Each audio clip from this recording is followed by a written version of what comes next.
Good morning, everybody. Today, I wanted to talk to you about slowing down again.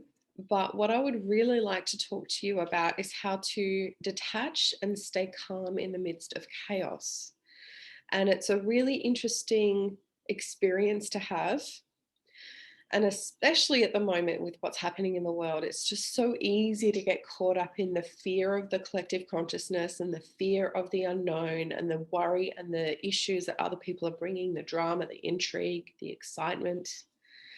And the tricks and the ability to be able to detach from that and keep in your center and in your knowing is one of the most important things I think we can learn as humans. So if you recognize sometimes when you're sitting across from somebody and they're telling you a story and they're in fear or they're in anxiety or they're really worried about something, you're going to do one of two things. You're either going to be pulled into it like a vacuum and you're going to start to feel the feelings that they're experiencing.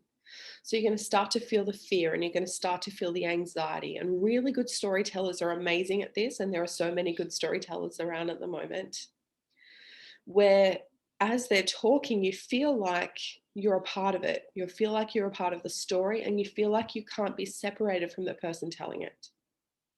So that's one way that we experience stories. The other way that we experience stories is to have a sense of detachment from it, which is when that person's talking and they're in fear and anxiety and worry, that we can kind of sit back and go, oh, that's really interesting. That person's in a lot of fear.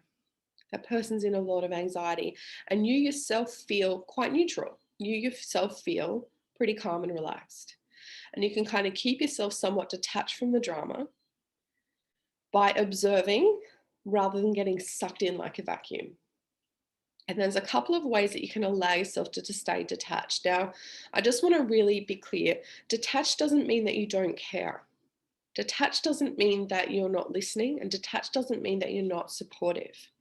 What detached means is that you are not then taking on the energy of that story and losing yourself in the process.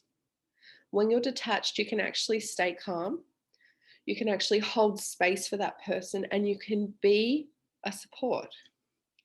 And I remember reading somewhere or watching somewhere on parenting, and it was talking about how an escalated parent cannot de escalate an escalated child, right? An escalated parent cannot de escalate an escalated child. Okay.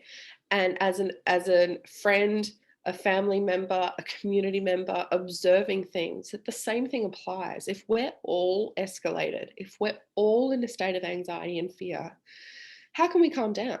How do we have anything or anyone or any energy to anchor us back into ourselves?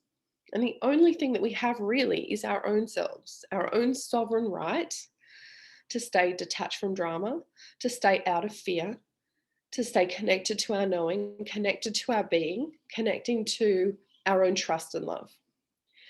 And we can do that through slow breathing. So, as someone's talking, if we're finding ourselves getting caught up in it, we can kind of breathe and breathe out really slowly, 5 seconds in and 5 seconds out. And there's a couple of different ways that you can visualize it. You can visualize that you're just kind of watching a dream, a movie, a picture, something that's not you. You can visualize you being in an island, separated from them, and that you can just push away from it at any time.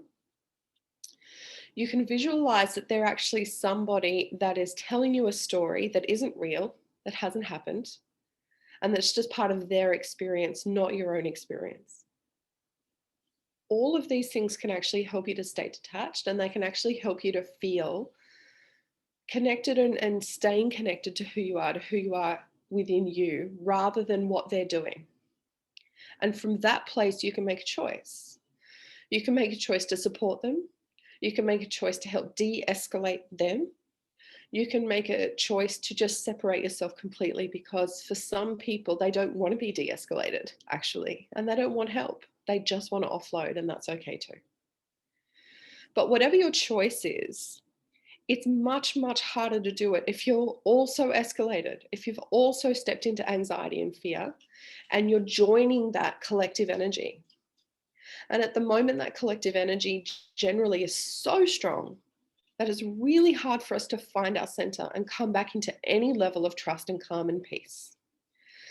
But I want to encourage you to remember that if everybody did this, if everybody stepped into their own knowing, if everybody calmed down through their breath, through detachment, and through reconnection to their own trust, love, heart space, how different would the world be right now? How different would it be? How much better would we feel? How much less drama and fear would there be?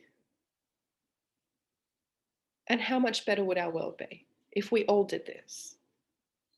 I'm throwing that challenge out there. If you feel like you can, if you feel like this is something that's calling to you, I really strongly encourage you to remember to keep detaching from drama, keep yourself connected to yourself, keep that body in a slower, calmer place.